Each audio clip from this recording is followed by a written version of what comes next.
بسم اللہ الرحمن الرحیم۔ اعوذ باللہ من الشیطان الرجیم، بسم اللہ الرحمن الرحیم، اللہم صلی علی محمد وآل محمد۔ مومنین کرام، ماہ مبارک رجب کی پہلی رات میں غسل کرنے کی بہت زیادہ تاکید بیان ہوئی ہے، یہاں تک کہ بعض علماء کرام لکھتے ہیں کہ رسول خدا صلی اللہ علیہ وآلہ وسلم کا ارشاد گرامی ہے کہ جو شخص بھی اس ماہ مبارک رجب کے شروع میں،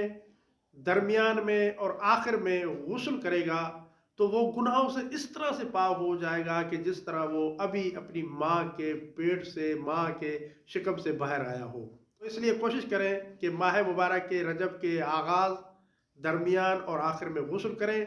تاکہ گناہوں سے پاک ہو جائیں اور گناہوں سے پاک ہو کر اللہ تعالیٰ کی بارگاہ میں حاضر ہوں اور اللہ تعالیٰ کی بارگاہ میں سر سجود ہو۔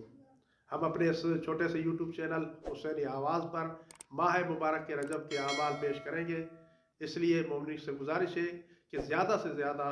اس ہماری ویڈیو کو شیئر کریں اور مومنین تک پہنچائیں تاکہ وہ بھی ماہ مبارک کے رجب کے اعمال سے مستفید ہو سکیں۔